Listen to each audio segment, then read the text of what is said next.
otra sección que habla de la dispensación de Dios. Es decir, que se destaca la forma en que Dios gobierna, ¿ya? En que Dios gobierna. También concede y ejecuta sus propósitos para los seres humanos.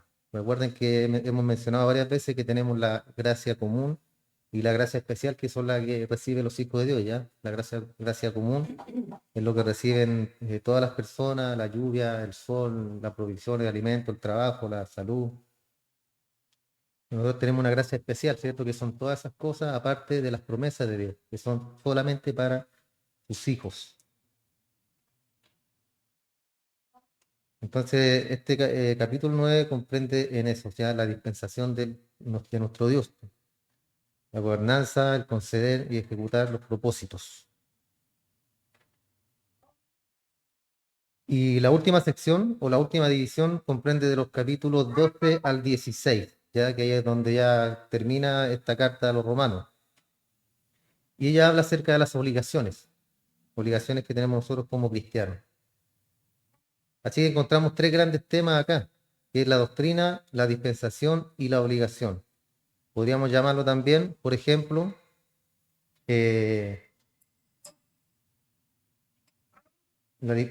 otra vez.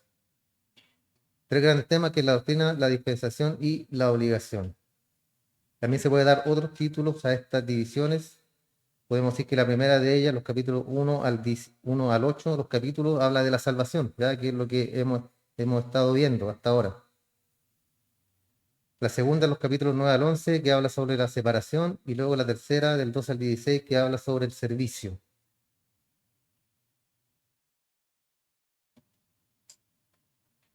Concluimos en el capítulo 8, los primeros capítulos, ¿cierto? Hablando de la salvación desde un punto de vista amplio e integral.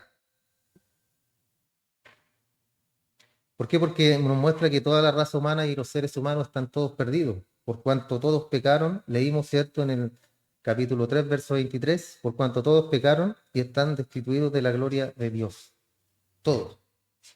Ya ese es el contexto general de la humanidad. Todos pecaron y están todos destituidos de la gloria de Dios.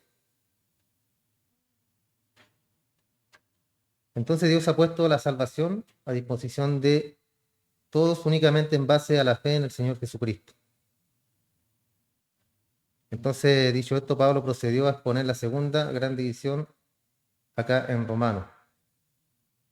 Algunos han tratado de ponerle un paréntesis a esto desde el capítulo 9 al 12,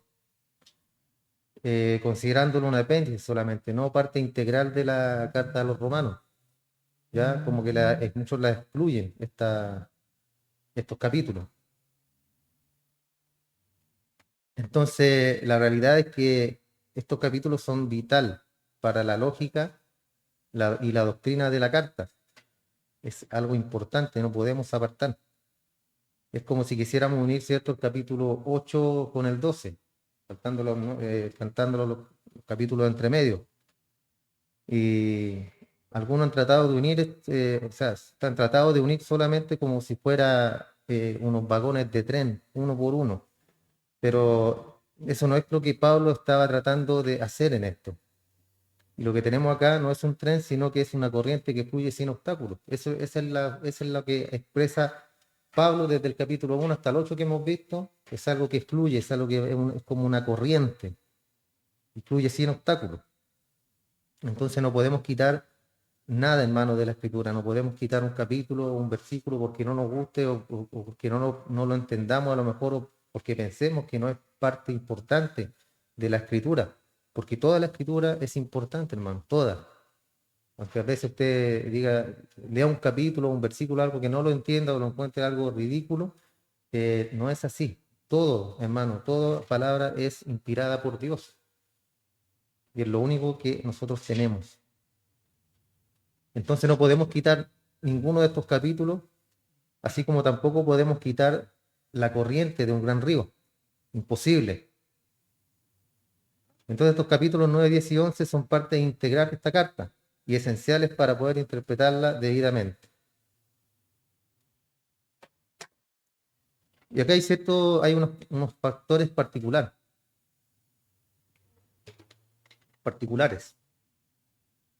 que es el factor psicológico, el factor histórico y también el factor doctrinal que tenemos acá, lo vamos a estar viendo.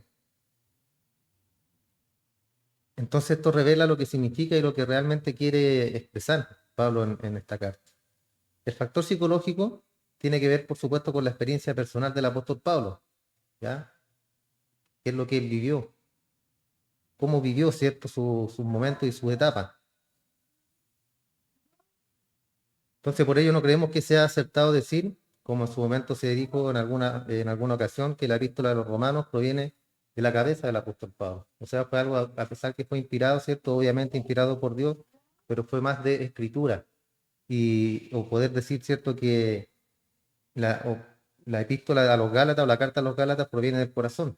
O sea, que lo escribió de algo más sentimental, que fue algo más del corazón, algo más de sentimiento, no como a los romanos, que fue como que estaba explicando una doctrina. En Gálatas, cierto, no doctrina, sino que enseñando a sus hermanos en amor. Pero en realidad el corazón del apóstol Pablo se nos muestra abiertamente en los primeros versículos, en este capítulo 9. Se muestra y se ve a un Pablo con sentimientos, porque él dice, ciertamente el anhelo de mi corazón y mi oración por Israel, mi oración a Dios por Israel es para salvación. ¿Por qué? Porque recuerden que en el 8 termina diciendo Pablo, como lo máximo, como muy seguro, muy contento, muy feliz, ni lo alto, ni lo profundo, ni ninguna otra cosa creada nos podrá separar del amor de Dios que es en Cristo Jesús, Señor nuestro.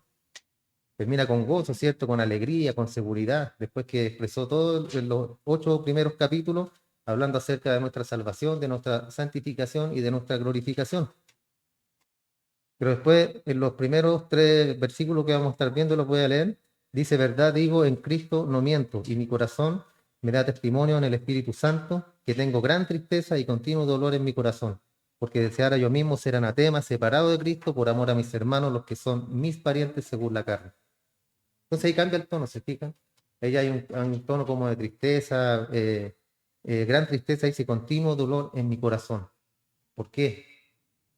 Lo dice después, ¿cierto? Porque desear ellos mismos ser anatema, separado de Cristo, por amor a mis hermanos, los que son parientes según la carne, esto habla del pueblo de Israel.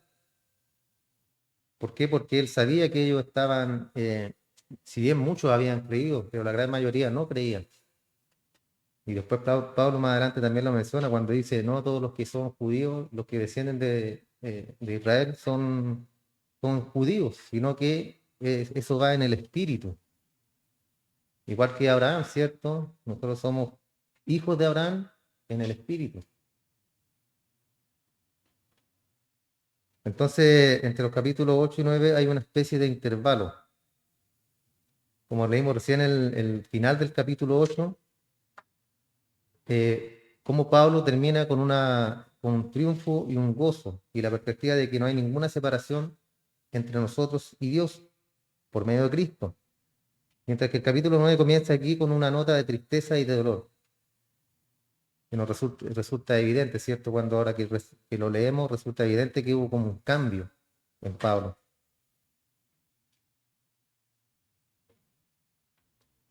Luego tenemos el elemento histórico, que toma en consideración la singular posición y los problemas que tenía que enfrentar el apóstol Pablo en su vida. La interpretación moderna ha fracasado considerablemente al no tener en cuenta estos hechos, todo lo que Pablo enfrentó. Y aún más, en la iglesia de nuestro tiempo está su gran mayoría formada por no judíos, sino que son, solo, por decirlo de alguna forma, eh, cuando hablábamos de los judíos, de los griegos, ¿cierto? De los gentiles, venimos siendo nosotros los gentiles, a quien Dios, por la dureza del corazón de Israel, ¿cierto? Extendió la salvación a los no judíos, a los gentiles.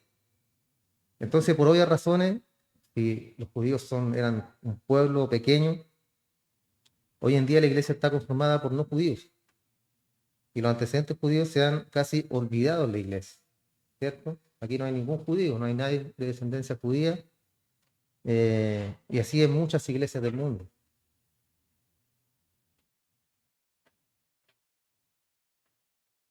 Asimismo, los hombres suponen que las promesas del Antiguo Testamento se han integrado en la iglesia. O sea, todas las promesas del Antiguo Testamento se integraron a la iglesia. Y es la suposición arbitraria de que la iglesia es la heredera de la promesa hecha en el Antiguo Testamento y que Dios ha terminado sus tratos con Israel. Muchos piensan eso, hermano, de que Dios ha terminado ya su trato con Israel y que ahora todas las promesas, si bien son de nosotros, de los no judíos, pero la principal razón de todo esto, hermano, fue el pueblo de Israel, la nación de Israel. Entonces no podemos nosotros decir que Dios ha terminado con esto, porque Pablo también lo vamos a estar viendo, y como dice al comienzo acá, que él siente gran dolor y tristeza por sus hermanos, según la carne, ¿cierto? Según los parientes de él.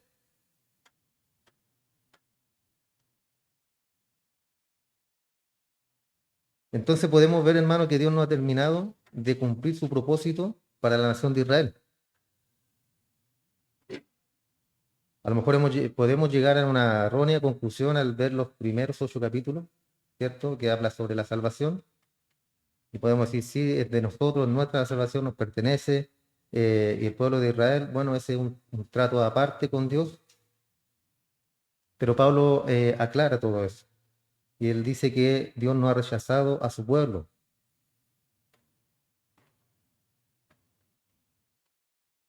Entonces pensar eso que Dios ya terminó su plan con Israel es un punto de vista limitado, hermano. Y Pablo entregó una categórica respuesta a esta pregunta en el capítulo 11, verso 1, donde él dice, ¿ha desechado Dios a su pueblo? Hace una pregunta, Pablo. ¿Ha desechado Dios a su pueblo? Y la responde de manera categórica, como lo hemos visto muchas veces, dice, en ninguna manera. O sea, de ningún modo, en forma alguna, ha terminado o ha desechado Dios a su pueblo.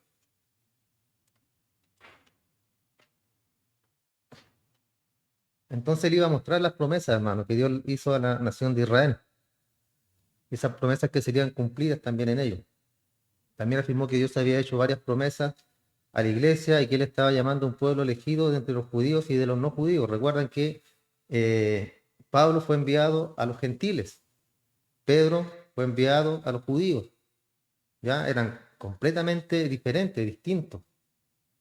Yo creo que era más complicado, ¿cierto?, para el apóstol Pedro poder, por decirlo de alguna forma, ¿cierto?, predicar el evangelio y que transformar el corazón de los israelitas, de los judíos. ¿Por qué? Porque Pablo fue a los gentiles, ¿cierto? Recuerdan cuando llega al Areópago ahí ve todos los dioses ahí muestra cuán pagana es la gente, sino que tenían muchos dioses, incluso al Dios no conocido, ¿recuerdan? Y Pablo dijo, ese Dios no conocido es el que les predico yo, ese. Entonces era un punto más abierto para Pablo y para Pedro.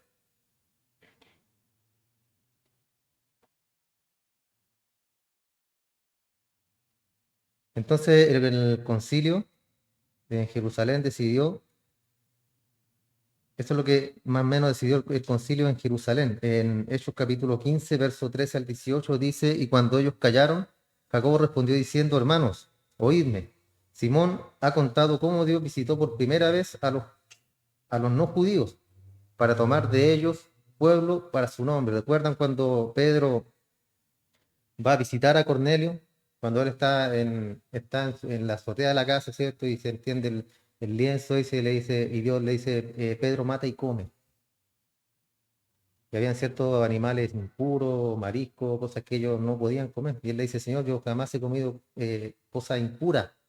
Pero le estaba dando una revelación, ¿cierto? Que después tenía que ir a donde Cornelio, bueno, ahí descendió el Espíritu sobre ellos, hablaron en lengua, y ahí se dio cuenta Pedro de que él había sido enviado para eso, para mostrar que aún el Evangelio y aún la salvación era para los no judíos, para los gentiles. Entonces Simón ha contado cómo Dios visitó por primera vez a los no judíos para tomar de ellos pueblo para su nombre. Y con esto concuerdan las palabras de los profetas como está escrito. Después de esto volveré y reedificaré el tabernáculo de David que está caído, y repararé sus ruinas y lo volveré a levantar, para que el resto de los hombres busque al Señor y todos los que no son judíos, sobre los cuales es invocado mi nombre, dice el Señor, que hace conocer Todo esto desde tiempos antiguos. Entonces Jacob acá está afirmando con claridad lo que Dios estaba llamando a un pueblo, ¿cierto?, alrededor de su nombre. Y que cuando concluyera esta tarea se dirigiría nuevamente hacia Israel, ya que es la salvación que extendió el reino y la salvación a todo el mundo, pero una vez que eso estuviera ya en marcha, él iba a retomar la relación con el pueblo de Israel. Como recién lo leímos, ¿cierto? Pablo lo expresa y dice, ¿ha desechado Dios a su pueblo? De ninguna manera.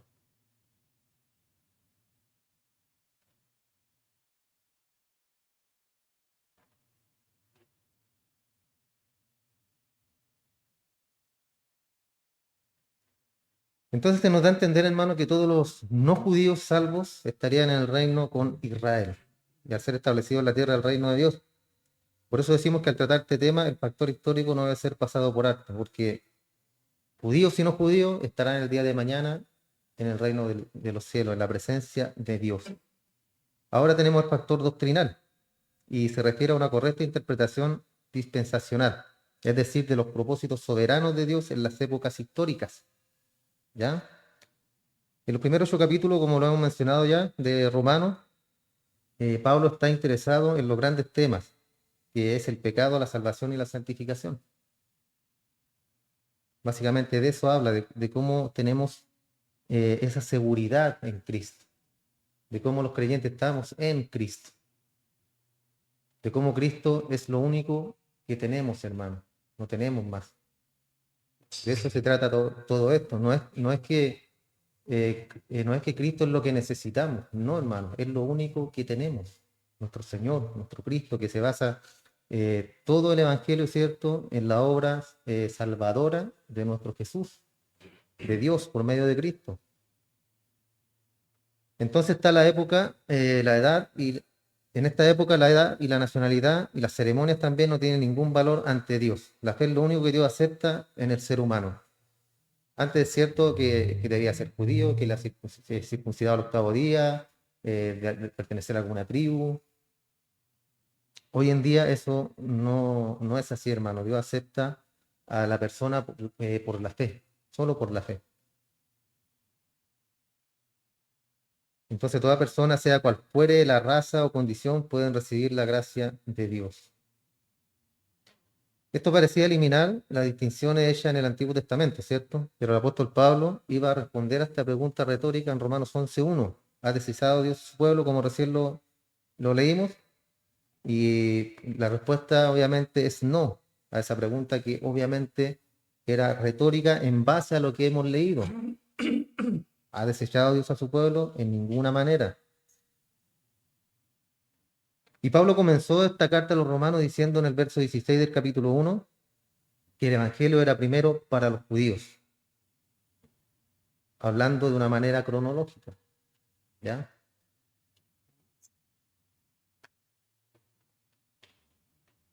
Por la dureza del corazón de ellos, Dios, cierto, decidió extender la salvación a nosotros. Entonces dijimos que esta sección abarca de los capítulos 9 al 11 y no trata sobre la doctrina cristiana, sino que habla de la escatología de la Biblia, o sea, la sección profética, así como el libro de Apocalipsis es un libro escatológico que habla de profecía, de cosas que habla de cosas que sucedieron y al mismo tiempo van a suceder. Eso habla Apocalipsis. Recuerden que Juan ve cómo todo acontece, cómo todo sucede, pero todavía no ha pasado, sino que eso es una revelación, va a pasar en el futuro. Y esto habla de cosas escatológicas, doctrina escatológica en estos capítulos.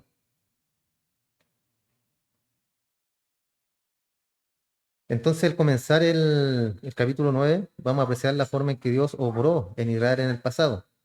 En el capítulo 10 veremos cómo Dios está obrando en el presente con Israel, mientras que en el capítulo 11 vemos cómo Dios obrará en el futuro con la nación de Israel.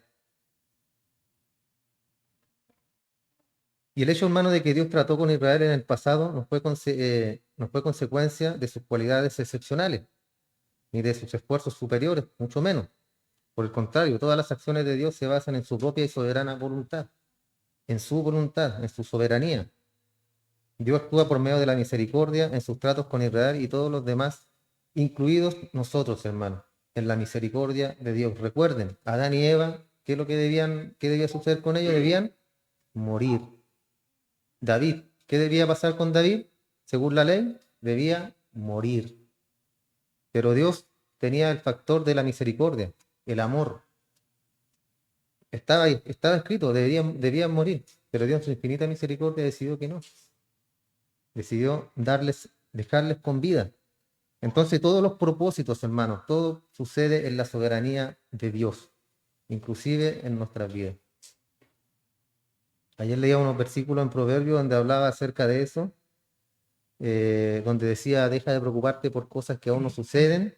Era como una versión actualizada. Por cosas que aún no suceden, porque Dios tiene el control de todas las cosas. Entonces, si van a suceder igual. Y Dios estará contigo. Y si no suceden, es porque Dios no quiso que suceda. Y tiene mucho sentido, hermano. A veces nos preocupamos de cosas que no han pasado, pero sabemos que Dios tiene el control y la soberanía sobre nuestra vida. Y nos preocupamos de más, nos preocupamos en vano. Pero también conocemos que esa es la lucha, ¿cierto? De la carne contra el espíritu, que también hemos visto en los primeros 8 capítulos, que es la batalla que tenemos en nuestro interior. ¿Por qué? Porque el espíritu dice, sí, amén, gloria a Dios, así, yo creo en tu palabra, creo en Dios, pero la carne por dentro dice no, ¿cierto? Se contrapone con lo que piensa el espíritu. Y esa es la lucha, aparte del pecado que tenemos, en la lucha tangible, ¿cierto? Con la carne, tenemos esa lucha espiritual, que también debemos nosotros luchar con eso, hermano, porque cuando no creemos a la palabra, no le estamos creyendo a Dios y estamos haciendo a Dios mentiroso. Ese es pecado también, hermano.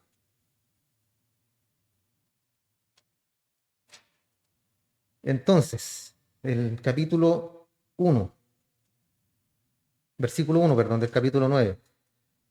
Dice, verdad digo en Cristo, no miento y mi conciencia me da testimonio en el Espíritu Santo. Otra versión traduce este versículo como, dice, como creyente que soy en Cristo, digo la verdad, no miento. Además, mi conciencia, guiada por el Espíritu Santo, me asegura que esto es verdad, dice esta otra versión. Y parece una introducción muy formal, ¿cierto? Especialmente cuando proviene del apóstol Pablo. Pero recordemos que cuando él escribió esta carta, había sido acusado de ser enemigo de su propio pueblo. En el capítulo 23 de los Hechos, en el verso 12 dice, cuando fue de día, algunos de los judíos tomaron un complot y se juramentaron bajo maldición, diciendo que no comerían ni beberían hasta que hubieran dado muerte a Pablo. Entonces, por eso dice en este versículo, encontramos la frase, verdad digo, en Cristo no miento, que era una de sus expresiones favoritas. El verso 2 dice que tengo gran tristeza y continuo dolor en mi corazón. Resulta un poco difícil, ¿cierto?, apreciar adecuadamente la angustia de Pablo, lo que siente acá por su pueblo, por sus hermanos. Porque lo leemos, ¿cierto? Tengo gran tristeza y continuo dolor en mi corazón. Pero ¿cómo es esa gran tristeza, hermano? ¿Cómo es ese continuo dolor en el corazón? Y no era por él, ¿cierto? No era porque él a lo mejor estaba en persecución, en angustia, en hambre, en lo que fuera, sino que era por sus hermanos, por sus hermanos. Así como a nosotros también debe dolernos, ¿cierto? El corazón por nuestra familia que aún no ha sido traída a Cristo. Y eso, ¿cómo lo podemos hacer nosotros? En oración, hermano. En oración y en hablarle siempre de la palabra. Siempre y cuando la persona quiera. Si no quiere, ni modo, ¿cierto? Entonces, es difícil apreciar acá la angustia de Pablo por su pueblo, su paciencia a la luz de la persistente persecución que era objeto. Esto es una prueba, hermano, la persecución. Imagínense, juramentaron para matarlo. No iban a comer, no iban a beber hasta que Pablo estuviera muerto. Entonces él sabía lo que sentían hacia Cristo y hacia el cristianismo, porque él mismo había pensado de la misma manera. Recuerden que Pablo era asesino de cristianos, ¿ya? Entonces él sabía en la posición en la que estaban. Él había sido un fariseo y un verdadero líder. Y ahora anhelaba que ellos vinieran a Cristo como Él lo había hecho. Después de perseguirlo, ¿cierto? De perseguir a Cristo, eh, se le apareció nuestro Señor camino a Damasco, hermano, y su transformación fue inmediata. Eso habla de la grandeza, hermano, del control y del dominio de nuestro Padre, que Pablo no pensaba jamás en servir a Cristo, no estaba en sus planes de servirle, no estaba en sus planes de andar predicando, no estaba en sus planes de andar predicando el Evangelio. Él mataba a los cristianos en el nombre de Dios. Entonces, ¿qué cambió ahí, hermano? Por eso Pablo después dice, esto no es para el que quiere, ni para el que corre, ni para el que levanta la mano, ni para el que llega primero, sino para el que Dios tiene misericordia, hermano. Si usted está aquí el día de hoy es por misericordia de nuestro Dios. Y eso es mucho, hermano, demasiado. Si usted está aquí, yo estoy acá, es por la misericordia de nuestro Dios. Si usted persevera, si usted sigue adelante, si usted sigue caminando diariamente, si usted vive en su día en oración, en lectura de la palabra, en relación, en comunión con Dios, esa es la perseverancia que nuestro Dios nos da a nosotros, hermano. Usted a lo mejor dirá, sí, pero es mérito mío porque yo hago el esfuerzo. Sí, obviamente tenemos que luchar contra la carne. Porque qué es lo que la carne odia?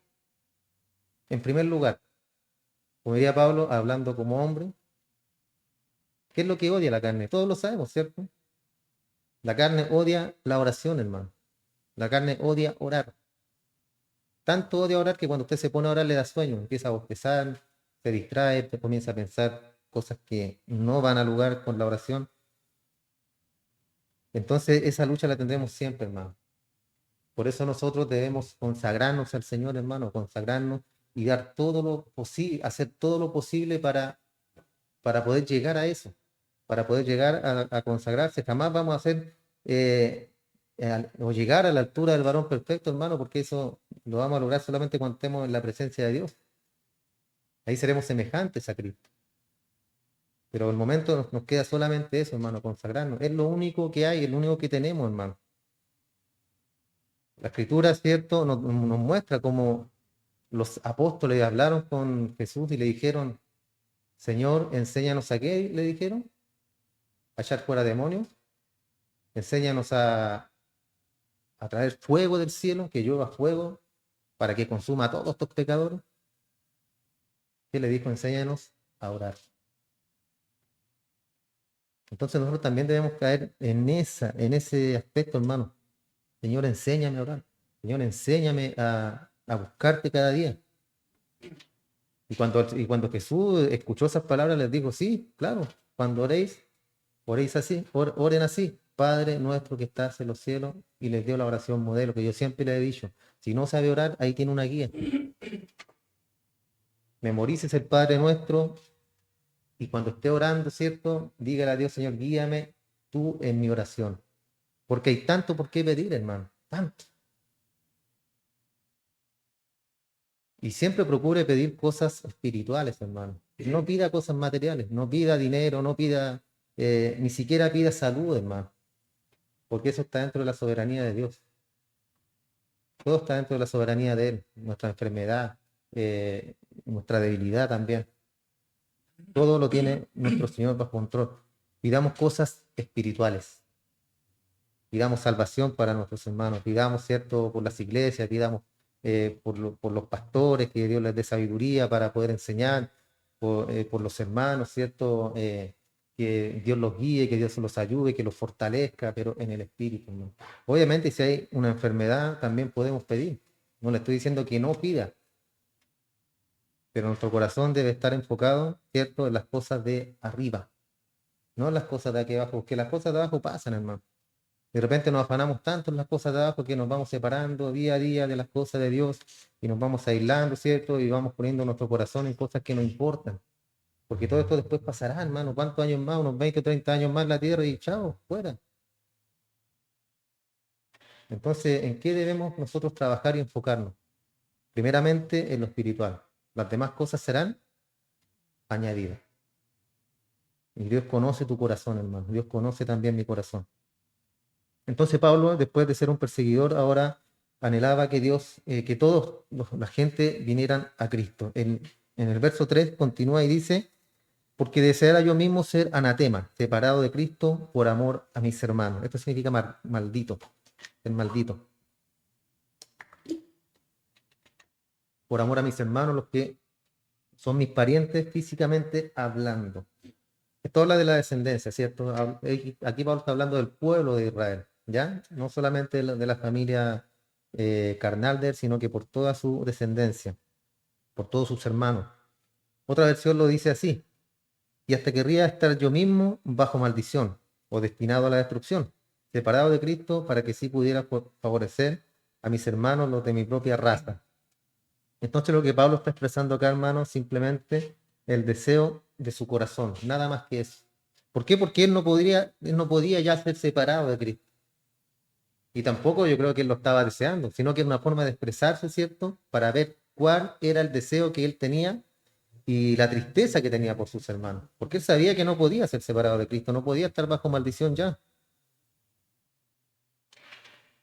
¿Por qué? Porque en el mismo capítulo 8, al final, cuando leímos, ¿cierto?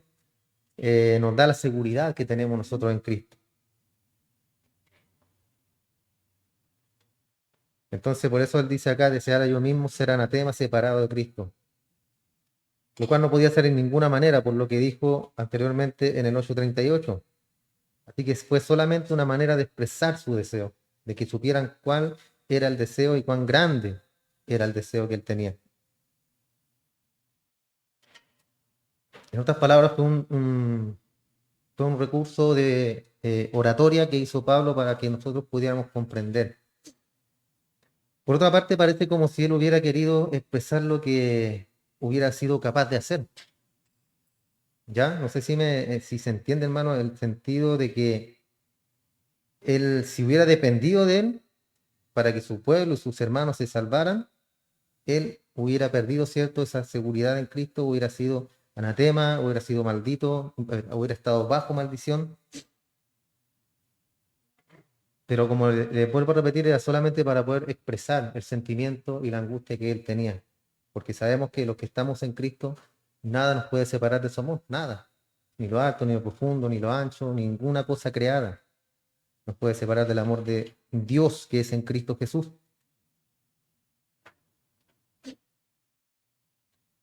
Es muy difícil para nosotros entender la dimensión del amor en Moisés también y en Pablo. Moisés expresó el mismo sentimiento en Éxodo 32, del 31 al 32, cuando dijo, puesto que este pueblo ha cometido un gran pecado al hacer dioses de oro, te ruego que perdones ahora su pecado, y si no, bórrame del libro que has escrito.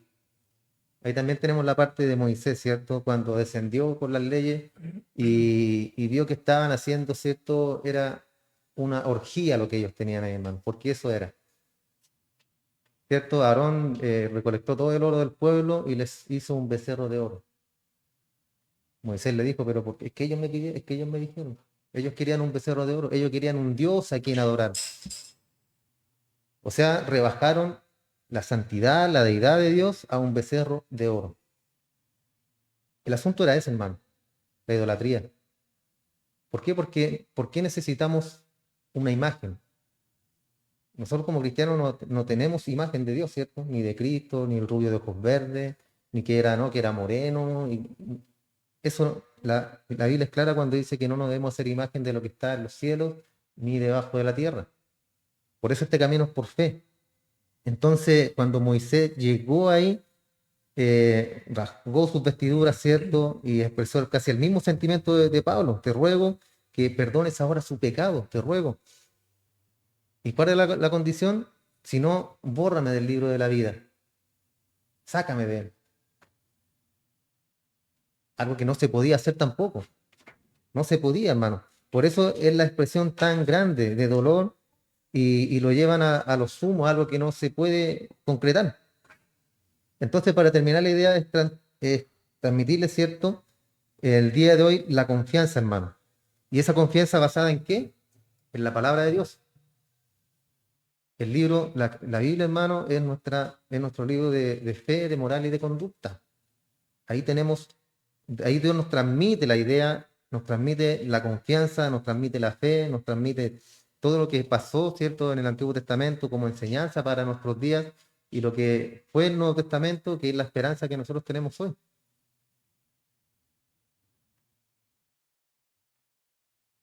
Entonces, ¿dónde debemos tener nuestra confianza? En Dios, en su palabra, en la obra santificadora de Cristo, hermano. A veces nos aferramos tanto a esta vida, hermano, nos aferramos tanto, tanto, tanto que se nos olvida que nos espera después que muramos. Es que mis hijos, es que mi esposo, es que el trabajo, ¿qué va a pasar con ellos? Nos llenamos de preocupación, hermano, cuando Dios dice que Él tiene cuidado de nosotros. Y si uno es un verdadero creyente, ¿qué le espera después de la muerte? Una mejor vida. Entonces, cuando nosotros comprendemos eso, hermano, la vida ya se ve como nada. Hacemos nada. ¿Por qué? Porque es tan grande lo que viene por delante. Es tan grande lo que tenemos, hermano, por delante.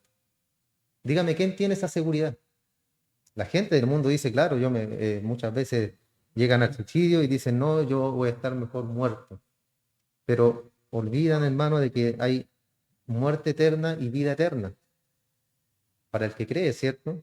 El que no cree dice que no, pero cuando abran los ojos se van a llevar una gran sorpresa, hermano. Gran sorpresa. Yo prefiero llevarme una sorpresa de que si no hay Dios y no hay nada, lo cual es imposible, yo el día de mañana despierto y despierto en la nada eterna, en el limbo, flotando ahí no sé por dónde, y ahí me voy a quedar por toda la eternidad. Pero si hay un Dios, hermano, y lo hay, ¿qué le espera a todas las otras personas? Siempre estamos un paso adelante, ¿cierto? Entonces, ¿qué es mejor? ¿Creer o no creer? Es mejor creer. Aunque no depende, ¿cierto? No dependió de nosotros, sino que Cristo nos llamó, Él nos tomó. Por eso el agradecimiento, hermano, debe ser continuo, todos los días, a cada instante, de que Dios nos salvó, Dios te salvó, hermano. Tú no andabas buscando a Dios, tú no andabas deambulando por ahí queriendo que Dios te salvara. ¿O sí? Dios, hermano, fue el que hizo la obra en nosotros. Por eso nuestro amor y gratitud debe ser 100% para Él. Entonces, el saber que nada podrá separarnos del amor de Dios, que es en Cristo Jesús, es algo que debe darnos una completa confianza, hermano, y un descanso para nosotros. Hasta ahí llegamos el día de hoy. Vamos a orar.